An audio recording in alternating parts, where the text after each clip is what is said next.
Welcome back to the Fives, everyone. This week we're going to highlight the latest films in sci-fi, cyberpunk, and robots. Yeah, we're watching films from Kavan the Kid, Umut Connor, Cine Automa, Steffan Busser, and Mathieu Samson. I'm John Rogers. And I'm Kai Turner.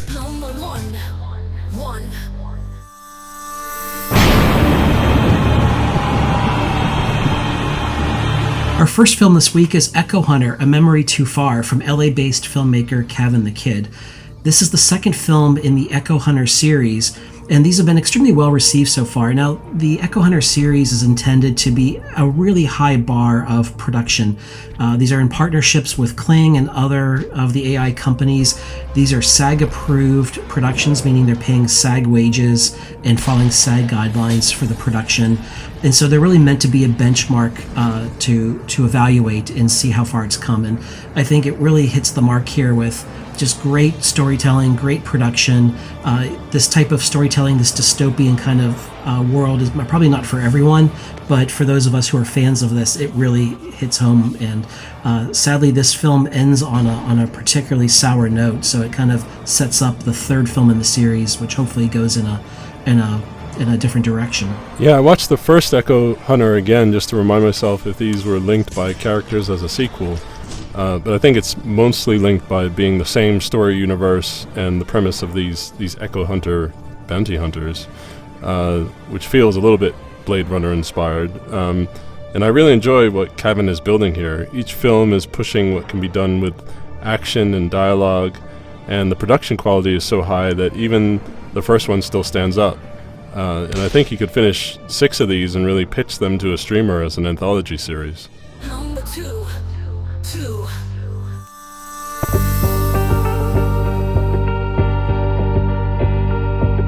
Next up, we have a music video called Aman Avcı by Umut Connor, a Turkish filmmaker based in San Francisco and New York.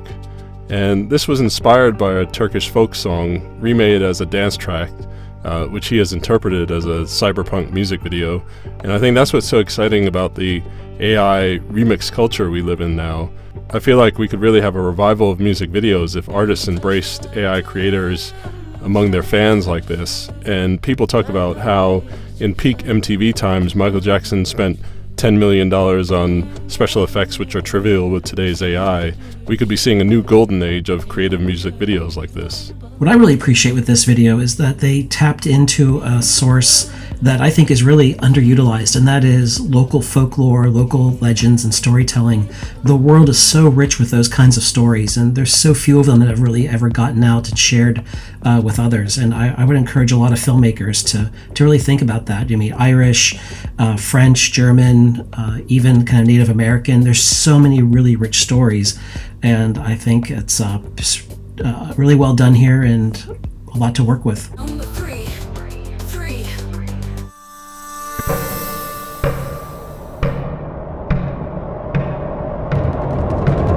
Our third film this week is Beasts of Frozen Waste from Cine Automa, a Danish filmmaker. And the funny part is when I first saw this, I immediately thought this feels very Scandinavian in design and presentation. So when I found out that Cine Automa was a Danish filmmaker, it all came together for me. And this is part of an anthology series that he's building around a world where a steampunk world where these kind of great fantastical creatures exist before the time of man. And of course, as always seems to happen, man comes in and ruins everything. I'm really looking forward to seeing more stories in the series, and I think it's a really excellently produced work. Yeah, I love the creature, steampunk robot, and environmental design here. The narrative world building does create that sense of an opening cinematic to a video game again, which says a lot in terms of how much of a world they've created. I really want to explore this world more. And I think if you're making a video game these days, this sort of video would be perfect in your pitch materials. Number four.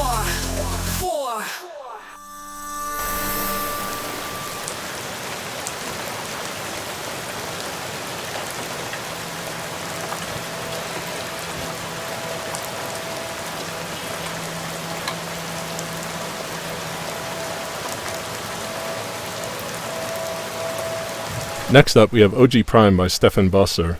It's kind of a Wall-E meets Steven Spielberg's AI.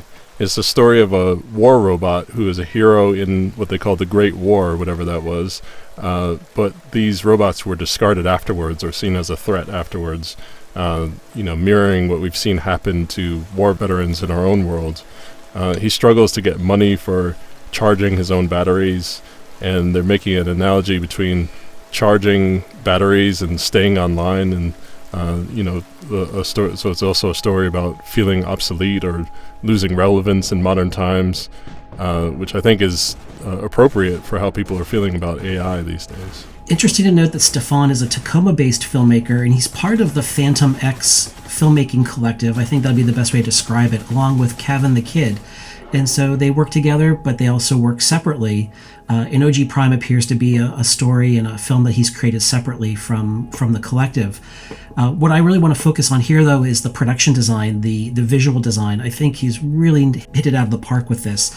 I love the stylization. It feels somewhat Pixar-esque, but also feels similar to other kind of really well-developed animation styles out in the world. I think this could be the beginning of a great series around this character and kind of how this world is recovering after this great war has happened, and the relationship between the robots who saved humanity and the modern day in this context. So I want to see more of this. Number 5.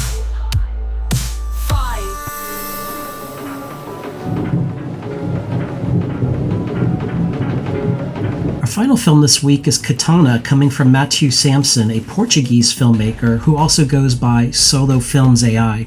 This is really a stunning film. All of the colors, the shadows, it's incredibly sharp, incredibly visual.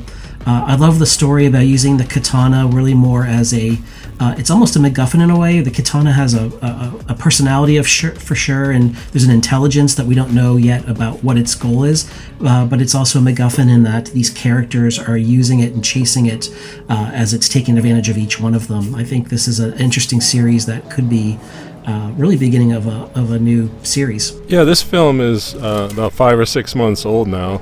And it goes to show that if there's an emphasis on production values, then even if it's older in AI terms, AI moving so quickly, it still stands up. And granted, it was harder to do battle sequences when this came out, but they did a really good job at the time. And as with Echo Hunters, I think we're seeing that this theme of memory-wiped assassins is a very popular one with AI creators. Thanks, that's it for this week. Please like and subscribe. See you next time.